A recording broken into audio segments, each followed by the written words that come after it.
I got quite a few of these pocket knives done. They turned out pretty good. I want to show them to you. Coming right up.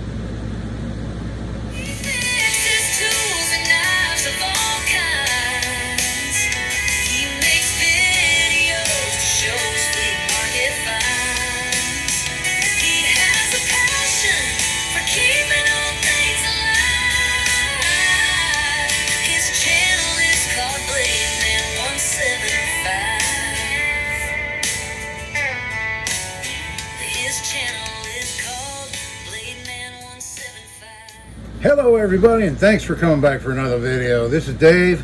Glad you're with me. Joined me here in the shop today to show you some of these pocket knives I got done.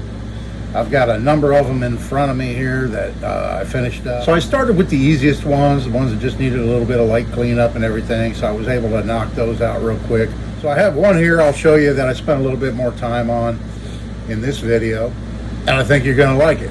It came out pretty cool. So this guy right here, if you remember, I didn't do anything to this. I don't think it's ever been used, carried, anything. This probably made in India, Pakistan, Damascus folder.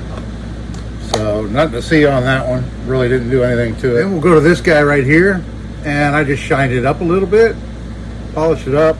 This is another Damascus Foxhound made in China. And I put a little thong on it with a bead, and I just shined it up, and that's all I did. Nice knife, has really good blade alignment, nice snap, good action, good lockup, good fit and finish, genuine stag handle. I really like this knife. Nice little knife right there. So there's that one. And then moving along real quick through these, this one here, I took some Neverdol to it and really didn't even need it. I think it's brand spanking new, never been used. This melon tester, Hamet International melon tester knife. So there's that one. Let's see, we'll go to this one next. This little guy here also really didn't need too much. The blades had a little bit of corrosion I cleaned off on them. This is a little Imperial, I guess you call it a peanut jackknife. And this has the 56 to 88 tang stamp on it. I did take the clamshell handle scales off, and I was really surprised. It really wasn't bad underneath. There was a little bit of light rust around inside there that I cleaned off, but not too bad. And basically, it's like a new knife again. Yeah, it's real clean down inside, everything. And there's that little guy. Cleaned up really nice. Okay, and then there's this little keychain knife. I put a bead chain on it. Cleaned off the little bit of rust it had on it. That's all I did to that one. The Old Timer 194 OT. Got a little bit of a nick in the handle right there. Gave it a little polish. This has a brass liner lock in it, and it has been whittled down a bit, so it's a muskrat blade, I'm going to call it.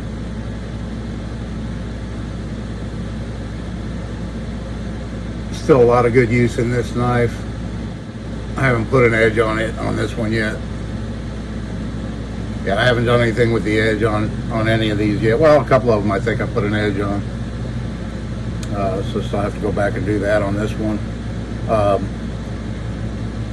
One thing I'll say about this knife, probably the hardest thing is with these saw cut Delrin handles. If you can see all those little fine ridges in there, they always collect dirt in those little fine ridges, and they can sometimes be a pain to clean out. So what I did on this knife, I put it in my little ultrasonic cleaner. So another hobby that I used to do quite a bit was restore tube radios, old tube radios, and the knobs have the little ridges in them on the radios, and they get caked up with dirt. And I found that the ultrasonic cleaner is great at getting all those out. You can sit there with a toothbrush and soap and everything and scrub those radio knobs, and you think you got them, and then it dries, and then you see all the dirt that's still down in those grooves. But if you put it in the ultrasonic cleaner, those old Bakelite knobs and stuff, and plastic knobs, cleans them up really nice. And so I thought, yeah, that'll be a good thing to use to clean this out. I ran it through 2 cycles, and there was still a bunch in there that didn't come out, because I guess because these saw cuts are so fine in it. So I ended up having to use a real stiff brush, but it did come out after the second soak in the ultrasonic with just a brush, and I was able to get it cleaned up. And then I polished up the bolsters, cleaned the blade up a little bit, and so there's that one, the 194 OT Schrade, made in the USA, with what I'm calling a muskrat blade now, because it's been sharpened down quite a bit. So there's that guy. Put it over here. Okay, and then another one that really didn't need much work. I spent more time actually on the sheath, the pouch for this knife. I did a little bit of cleanup. I filled that crack in right here with some super glue. Got it to where, because you could feel it with your finger before, it was sticking up quite a bit. It was kind of sharp. So I just used some Gorilla gel type super glue in it and filled that, sanded it a little bit, and then it hit it with some Neverdull and shined it up a little bit, but it was already in really good shape. Now the sheath, it showed some wear. It had a few scuffs, some brown marks here and there. So I hit it with some black leather dye and cover all that up, and then I gave it a nice coat of my homemade leather conditioner that I make out of food grade beeswax and mineral oil, and that's how she turned out. So the pouch looks really nice.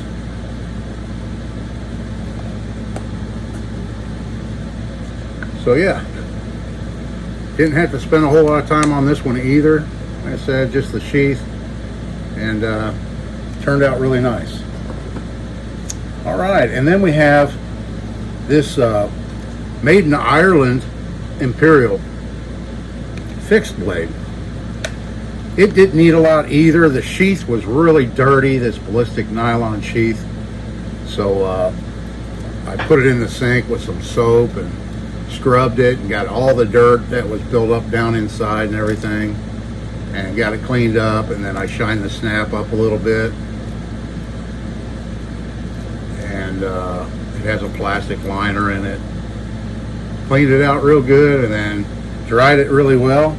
The knife, I gave a little bit of light sanding. It had some scratches in it. You can see the factory grind marks still in it. I'm not going to worry about that. Right there. And the handle had quite a bit of dirt down in the grooves and stuff, but it cleaned out real easy. This is rubber, not plastic. It's some kind of a rubberized material. And this cleaned up almost like new. Got a few light scratches in it right here. I did sharpen this one. It's got a pretty decent edge on it. But it wasn't bad overall. And then to treat the rubber on the handle, I just use this stuff right here. Armor All. You know, people use it on vinyl and rubber tires and all that kind of stuff. So I thought it'd be appropriate for this. And yeah, it gave it a nice protective coating on that rubber handle for this little fixed blade. I think it's like, what did we say it was, like a 3.5 inch cutting blade, something like that. I was going to put a thong on it, but I put it off the side and I forgot, so I can go back and add a thong to it. So yeah, there's that knife. Basically almost new, other than a few scratches. Real happy with that one.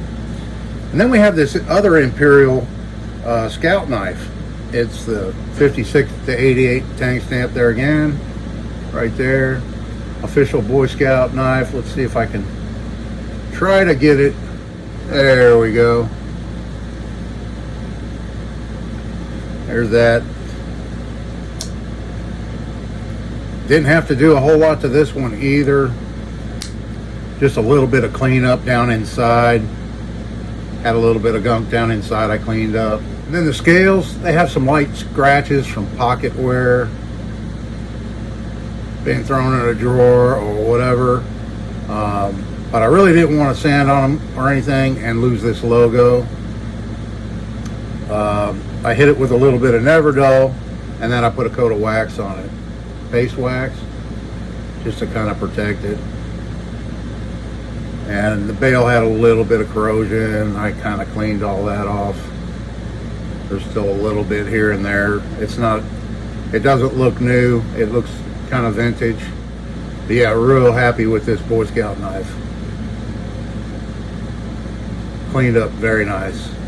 And then if you saw the video where I showed all these knives when I received them from eBay, you will remember Victorinox Recruit. This is not the same one, but it's just like it. I have a number of these, and they're the typical 4-blade. It has a spear point and then a pen, and then the can opener, bottle opener, toothpick tweezers, and a bail, little ring. And I got that one on eBay, and it had this broken scale chipped out on 2 ends. And I was going to go through my stash like I said in that video and look and see if I had a set to put on it. So this Victorinox is it's the 85 millimeter model, and you can get replacement scales. You just want to be careful when you look for them, because a lot of these models had a corkscrew or something else on the back, so there's a cutout on one of the scales that'll have a notch cut out, and so it's not going to fit the Recruit. The Recruit is just 2 scales with no notched cutout in them. And like I said, I probably do have a set of scales to put on this knife, but I thought, you know what, I'll go custom and I'll make some wooden scales for it. And when I took this off, I purposely did not do it the right way to show you, because these are broken anyway. But here's a perfect example of what can happen right here. If you see this piece, if you don't soak these, take your knife and just soak it in some hot water. It doesn't have to be boiling water, just some fairly hot water. Soak it in there for a couple of minutes, and it'll soften up the plastic. And whenever I do that, I never have an issue with these popping out, like breaking the plastic like this. You can see it was trying to do it on this one too. And I was very careful in prying. I have a tool I made for removing these, but you can just take any old blade, take another Swiss Army knife blade, and pop them in there and twist them out real easy.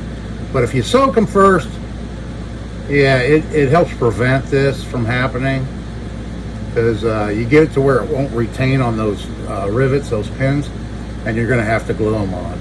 Now with wooden scales, you're going to have to glue them on. There's no way to make them where they'll snap on like these factory plastic ones. While we're talking about Victorinox, there's a gentleman, if you haven't seen his channel before, his name is Felix Emler. He's over in Switzerland. And Erstein Gutermann, he's a good man. He has some really good videos on Victorinox, and very interesting. He's a great character and fun to watch. So I recommend his channel if you're interested in Swiss Army knives, and he goes out in the woods and makes things with his Swiss Army knives and stuff like that, and does modifications to them and everything. Of course, it voids the warranty if you do any kind of modifications to one, because they are guaranteed for life. You know, you have damage to this, as long as it's not severe abuse, obvious abuse to it, you can mail this in and they'll fix everything wrong with it and mail it back to you. Or if it's really bad, in some cases they'll just send you a new knife. Like in the case of the small SD Classics and stuff, a lot of times they'll just send you a new one instead of fixing the old one, unless it has like you know, initials on it, or it's like a custom or something like that, you know. And now I will reveal our Victorinox Recruit custom with wood scales. And there she is. And I put the tweezers back in, and I'll show you those here in a second. But this one is just like this one. Started off with these plastic scales, popped them off, and I made these. And here's a shot of the scales, the wooden scales, before I attached them. And that was also before I mortised out for the tweezers. So to mortise out the channel in the wood for the tweezers, I use this. It's a little homemade 1/8" chisel that I made years ago. That comes in real handy.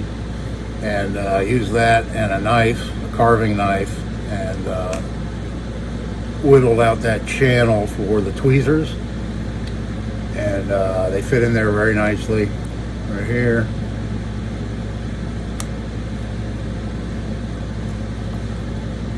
And I modify the tweezers like this.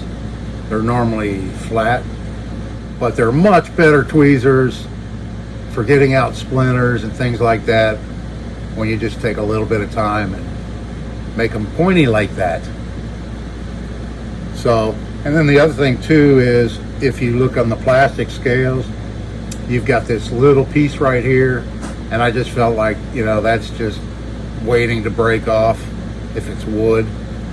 So I just removed it. I didn't use that because I figured it's going to break off anyway, it being wood. And so yeah, it just slips in here like so. And it's not perfect, but it works. It holds them. They're not going to fall out. And this wood is spalted wild olive wood. A little bit of a story behind this wood. If you've been watching my channel for a while, you've seen other things I've made with this wood. This was in my neighbor's yard. She had a tree that died. It got some kind of a fungus or something, and it killed the tree, and it was a good sized tree. And she had a company come out and cut it up and haul it off. And before they did, I went out and I got some pieces of it, and it was all spalted throughout the trunk, and really pretty, real pretty wood. It's wild olive wood. I think devil wood is a nickname for it. Every piece is a little bit different with the spalting. And so there we have it, our customized Victorinox Recruit with our little stag bead. And so there we have it, our Victorinox Recruit customized. I glued the scales on with 2-part epoxy, just 2-part 5-minute epoxy. And I generally don't like attaching handles and relying exclusively on epoxy. So the rivets that these attach to have a little bit of a ridge on top. And I think because of that and the epoxy gripping around the head, it's like the head of a nail almost. And I think that epoxy grabbing that and drying around that is really going to help these stay on securely. It would take quite a bit of effort to get these scales off of this knife without damaging the wood. You could do it, but you're probably going to damage the wood to the point you're going to have to replace them, you know. So, and I'm fully confident that these are not going to fall off. Even if I drop the knife from a high distance on a hard surface, I don't think these handles are going to pop off at any time. I feel pretty confident about that. See, I thought I'd do something a little bit different rather than just replace the scales. Like I said, I have a number of these, and none of them I've really customized too much. I do modify the tweezers, like I said, and make them pointy, just to make them more usable. But I'm real happy with the way this came out. I really like it. So let me know what you think down in the comments. Do me a big favor, hit that like button, share the video, all that. Tell your friends about it if you know people interested in knives or any of the other things I do. I've got plenty more pocket knives I'm working on right now. I'm working on 2 or 3 at a time and in different stages. And I will be sure to show those in an upcoming video. I have plans for I did a video on the ultimate walking stick. And I've got plans for another walking stick, a survival walking stick, for those of you interested in bushcraft and stuff like that. I plan on some more videos on that here coming up in the near future. So if it turns out like I hope, this is going to be the best walking stick ever made, or at least the best one that I've ever made, with the most features on it, it's going to be a true survival walking stick, hiking staff, whatever you want to call it. So I'll start working on that. I don't know, sometime maybe in the next month or so. I'll have that coming up in a video. And in the meantime, I'm going to get back to work on these pocket knives, and so I can show you the progress on those in an upcoming video. Leave me a comment. Love hearing from y'all. Hope everybody's having a great day. Thanks so much for watching the video. I really do appreciate it. See you in the next one.